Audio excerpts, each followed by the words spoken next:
Welcome back to Enshrouded. In this episode, we will give you an inside look at how we create a game world. When creating a game world, developers must choose between procedurally generated content, which is created by an algorithm, or handcrafted content. For our game, we've handcrafted the locations, terrain, and world using algorithms only as a supplemental tool to support the creative process. This allows us to create unique and interesting assets for more meaningful discovery. Handcrafting gives us the creative freedom to dream up a strange, wonderful, and immersive world without any limits. It also enables us to tie the lore to the world through crafted points of interest with history behind them, so that the world feels like an actual place. Additionally, handcrafting allows for better polished game flow and hidden secrets, while making it easier for our community to discuss places. Now, our art director Jonas will show you how we create our world. Yeah, hi there. So let's quickly create and design a small point of interest. First, we can select of a range of different objects. For our task, the most important will be the voxel brush.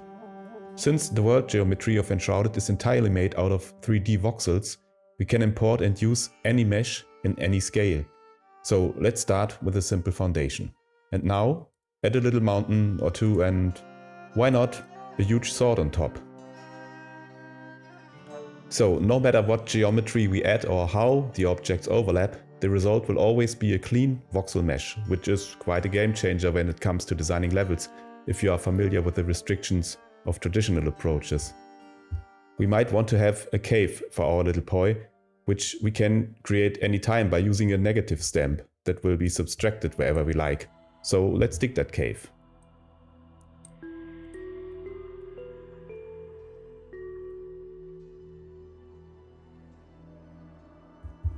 Now we can add a second type of object, which is the voxel object, which are mostly voxel buildings like the ones you create in-game, just made in a tool and ready to be placed in our level.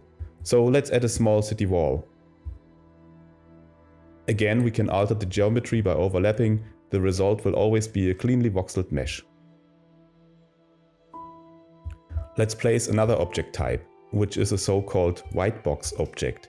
This can be a collection of a lot of object types, reacting to level tags set up in our scene, and since they are randomized, they are just represented by a bounding box in our edit mode. So we can select a small house white box and just copy it to see that the next copy differs from the original after the randomization. Some of our objects are generated by first outlining a shape, or so-called spline. We just set up that spline where our road is supposed to go and convert that in one of those objects, the road.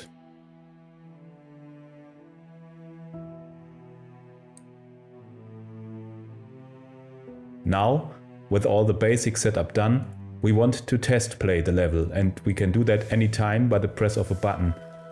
And we also can keep the game running to see all our further editor changes while we are in the level. This makes it much easier to see what our poi actually plays like.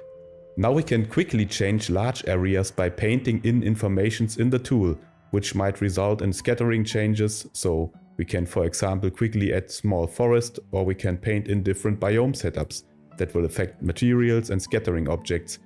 All that's left now is basically copy-pasting more of the same, until we're happy with the result and our little poi is done.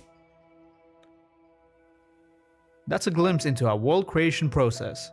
We hope you enjoyed this inside look. If you have any questions or suggestions, let us know in the comments. Don't forget, our early access release is January 24th, so wishlist Enshrouded on Steam. And as always, we'll see you in the next one.